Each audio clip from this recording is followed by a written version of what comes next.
تو معراج کا واقعہ اسباب کے خلاف ایک انتہائی عجب اللہ کی قدرت ہے۔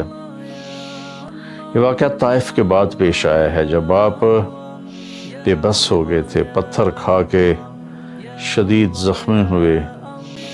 اس تکلیف کے بعد یہ سفر ہوا کہ 27 رجب کو جبرائیل آئے، آسمان سج چکے ہیں، اور ہماری یعنی زبان میں یا ہمارے رواج میں کہ یا رسول اللہ استقبال کے لیے قطاریں لگ گئی ہیں۔ آپ ان کو لے کر گئے۔ آپ ام ہانی رضی اللہ عنہ، حضرت علی رضی اللہ تعالیٰ عنہ کے گھر میں تھے آپ، تو وہاں سے حتیم میں لے گئے، آپ کا سینہ چاک کیا۔ دوسرے فرشتہ وہ پانی لایا زمزم کا، اس سے آپ کے سینے کو صاف کیا، پھر دل باہر نکالا، اس کو چیرا، اسے صاف کیا، اور پھر دوبارہ دل کو رکھ دیا، سینے کو بند کر دیا۔ اب یہ سارا کچھ اپنے ہوش میں دیکھ رہے تھے۔ پھر وہاں سے براق پہ سوار ہوئے۔ براق گدھے سے بڑا قد، خچر سے چھوٹا قد والا ایک جانور تھا، جس پر آپ کو سوار کرایا گیا، اور وہ تھوڑا مستی کرنے لگا تو جبریل بولے تو یہ پتہ ہے تیرے اوپر کون سوار ہیں؟ تو اس کے ساتھ ہی وہ ایک دم سر نیچے کر گیا، اور پھر وہاں سے پرواز کی بیت المقدس، یہاں تک کہ پہلے آسمان پر پہنچے تو دروازہ کھلا تو آدم علیہ السلام نے استقبال کیا، گلے لگایا۔ پھر اس سے اوپر گئے تو عیسیٰ علیہ السلام، یحییٰ علیہ السلام، زکریا علیہ السلام نے استقبال کیا، اور سارے آسمان کے فرشتوں نے استقبال کیا۔ پھر اس کے بعد تیسرے آسمان پر گئے تو یوسف علیہ السلام نے استقبال کیا، اور سارے فرشتوں نے۔ پھر چوتھے آسمان پر گئے تو یونس علیہ السلام نے اور باقی سارے فرشتوں نے۔ تو پھر پانچویں آسمان پر گئے تو ہارون علیہ السلام اور آسمان کے فرشتے۔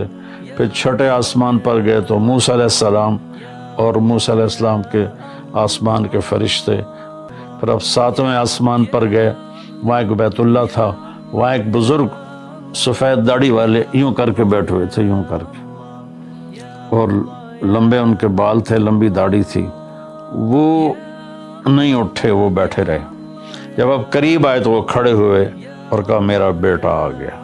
پہلے نبیوں نے کہا ہمارے بھائی آ گئے، ہمارے بھائی آ گئے، ہمارے نبی آ گئے۔ اس بزرگ نے کہا میرے بیٹے آ گئے، میرے بیٹے آ گئے۔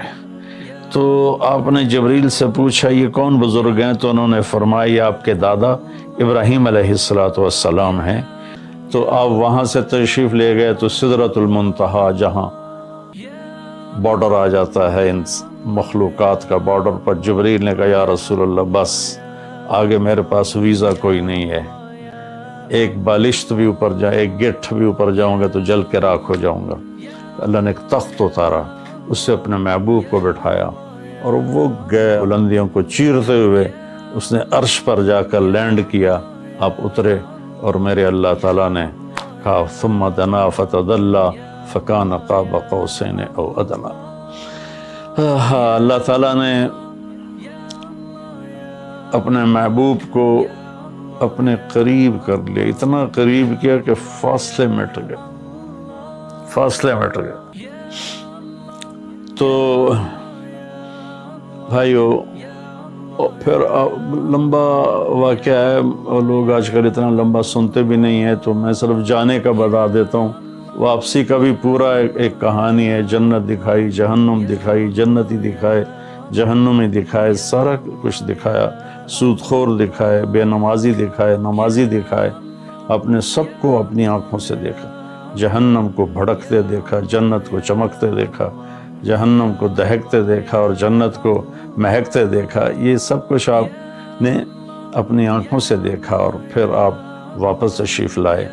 تو جب آپ پہنچے تو